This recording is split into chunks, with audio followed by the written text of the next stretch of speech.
there! My name is Brent, and behind me is the abandoned mining town of Cerro Gordo.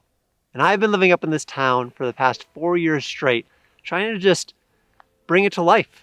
And I captured a lot of that on videos like this. I showed the good times, the heartbreak, the history that I've uncovered, the people I've met, the projects that we've done together, the adventures I've gone on, and hopefully a little bit about how all that has changed me. And now, after 4 years, I am very excited to announce I wrote a book. It's called Ghost Town Living and is available now.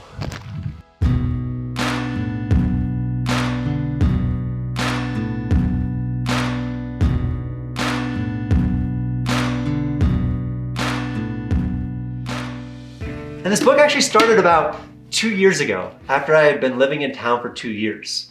You know, I'd moved up here from a really normal life in Austin, Texas. I had a good job, I had good friends, I just moved into my first comfortable apartment of my life, but I just couldn't shake this feeling that there had to be something more. You know, that there's some potential out there that I wasn't realizing. And I just wanted to feel connected to my work, you know, connected to the world around me. And all that changed when I moved up here. You know, suddenly I felt that purpose in my daily tasks. I felt connected to the history here. I felt connected to something larger. And the more I dove into that history, the more I learned that I wasn't the first one to feel that sense of purpose and excitement here. You know, people have been coming from all over the world and all different backgrounds to Cerro Gordo for hundreds of years, and they just fall under its spell. You know, they don't want to leave no matter how bad things get, because I think this is the first place that they just feel alive.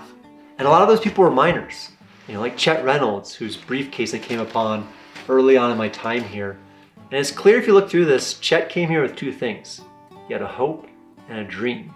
And that dream's displayed in his love letters and his lawsuits, his mining claims and his pay stubs. You could tell that Chet was just searching for something. You know, he was searching for a life more than he currently had.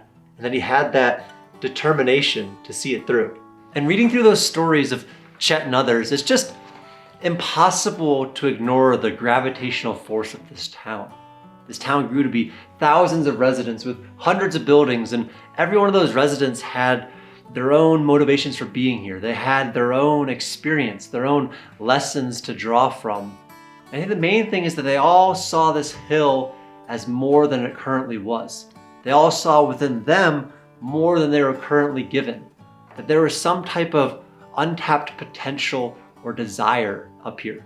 And I came up here looking for something. I was looking for adventure, to see what I was capable of, to feel part of something larger than myself. And I found it. I found that and more in these hills and all of the stories that they have to tell. And I feel that after 4 years, I was finally able to get all of those stories, both from the past and the present, and weave them in with that sense of adventure, those curious historical findings and just the meditations on the other end, and put them in a good place. I'm just so excited about this book. You know, this book is the exact book that I wish I had 4 years ago before I made the trek up here, to satisfy that desire of history, to scratch that itch of adventure, to maybe push me into one of these big life-changing projects a little bit earlier. I am just so proud to be holding it and so excited to share it with all of you guys.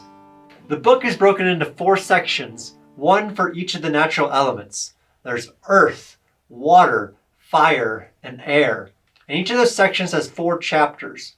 And each chapter has my experience with each of those elements, experiences of those that have come here before, and what I've taken away from all those experiences. In the book, I talk about how I got started on this project, how I knew that Cerro Gordo was the right one, and how I kept going when things got really tough. I talk about a mentor of mine, a guy that I've never really talked about on video, but has been walking these deserts for 40 years and everything that he taught me. I talk about the water wars down in Owens Valley, how Los Angeles gets its water, what William Mulholland did to this whole area, and the lesson that I take from that. I talk about the logistical challenges of this place, the challenges that Mortimer Belshaw went through when he was building this road, to the more modern logistical challenges, like the stuff that Heavy D and I tackled when we were building the hotel. I talk about losing the American Hotel, the devastation that happened, and how I really felt in the days, weeks, and months afterwards, and how an encounter with the old owner of this town really set me on a new path, gave me the inspiration not just to keep rebuilding, but build it into something even bigger. And of course, I talk about the beautiful nature all around here, the awe and gratitude that comes in being in nature, and how I probably could have benefited from that a little bit earlier on. And there's more to it, but I think that gives you a pretty good idea. And I think if you're out there and you've ever gotten anything out of these videos, if you resonated with anything that I've done, anything that I've said, you're gonna really enjoy this book. It's available right now everywhere books are sold, pretty much. If you want the audio book, that's even available, and I recorded that 900 feet underground. But I think this is the best work I've done. I'm very proud of it. It's a book that, again, I wish I would have had maybe 4 years ago before I came up here. But it's available now, Ghost Town Living. Check it out. It would mean so much to me if you guys were to check it out. I'm excited to put it on the shelf here and add to the books. And other than that, I just want to say thank you. I'm very aware that this book wouldn't be possible without your guys' support. This journey up here at Cerro Gordo wouldn't be possible without your guys' support. So thank you so much for tuning in and cheering me on over the past 4 years. It's meant a lot, and I feel very grateful. So with that, I'm going to sign out. That's it. Ghost Town Living, available now. A lot of fun things coming up in 2024, so I hope to see you there. Beforehand, hope you check out the book.